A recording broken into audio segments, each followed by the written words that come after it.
ये एक मेरी बहन हैं जिन्होंने कमेंट में सवाल किया है कि भाई जो बच्चे दिमागी तौर पर वीक हैं, कमज़ोर हैं, बोलते नहीं हैं, उनके लिए कोई नुस्खा बताएं।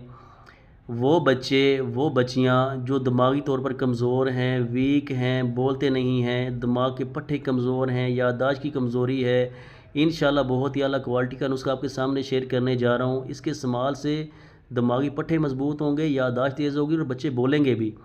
नुस्खा नोट फरमा लें। 100 ग्राम अखरोट, 100 ग्राम बादाम, 100 ग्राम सौंफ, 5 ग्राम सफ़ेद मिर्च, 10 ग्राम सब्ज़ इलायची, 20 ग्राम खुश्क धनिया, 20 ग्राम चारे मगज़, 20 ग्राम मगज़ पिस्ता, 250 ग्राम मिश्री कुज़ा।